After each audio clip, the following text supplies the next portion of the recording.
know, it is indeed, as you say, a very tense time. From the eyes of Tehran, do you think that there is anything that Israel could do that would make them say, well, that they've crossed a red line there? And I had a guest on yesterday, Thomas Friedman, who said if things really go haywire, everything could blow up. Do you see Tehran as saying certain things may be permissible while certain things are not? Well, it's always hard to know where the red lines are. I mean, part of the problem of this escalation, here we are 1 year into this war, and not only have we not seen an end to the horrific war in Gaza, but now we have multiple wars fully raging. So I think the problem now is, from the Iranian perspective, a lot of lines have already been crossed. From the Israeli perspective, lines have been crossed. And this is why it's so dangerous. So the Iranians, especially if the regime, the leadership feels that their survival is at stake. Let's say Israel hits political leaders, starts assassinating political leaders, starts hitting very sensitive government sites, and the leaders feel they're losing a grip on the country.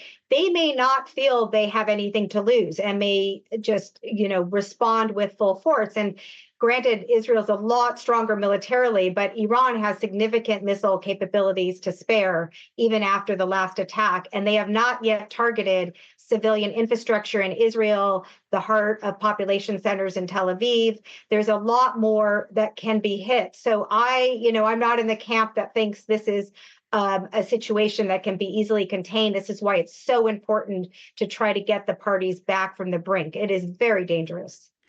And what you mentioned just there about trying to get the parties back from the brink, you wrote last week that you feared there might be no better day after in Gaza or the rest of the region.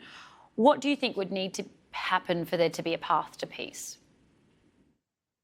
Well, I think first and foremost, and this has really been clear, honestly, from the very first week of the war, is that we need to get a ceasefire. And especially after the November ceasefire that led to the first release of hostages. We're a year into this. There's still 101 hostages. The devastation in Gaza continues. We're really in a catastrophic humanitarian situation. This war has to end. Nothing else is contained in the region until the fighting in Gaza stops. And as your setup piece showed, nobody wins from this war. There is so much suffering on all sides. So that is step number one. And I think the second element that's really been missing is a very forceful international response. There's been attempts. There was an attempt by the Americans and the French in particular to get a ceasefire in Lebanon.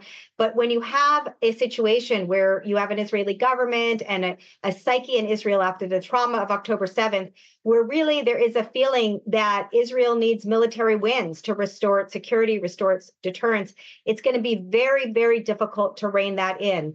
But I think there needs to be international consensus and involvement to try to get some ceasefire, even if temporary, stop the fighting, and then try to create a path forward of something that looks politically viable. Very difficult to do in the current circumstances. I think the best hope right now is just stopping the bloodshed.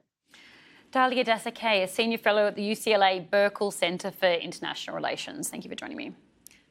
Around the world and across the UK, this is BBC News.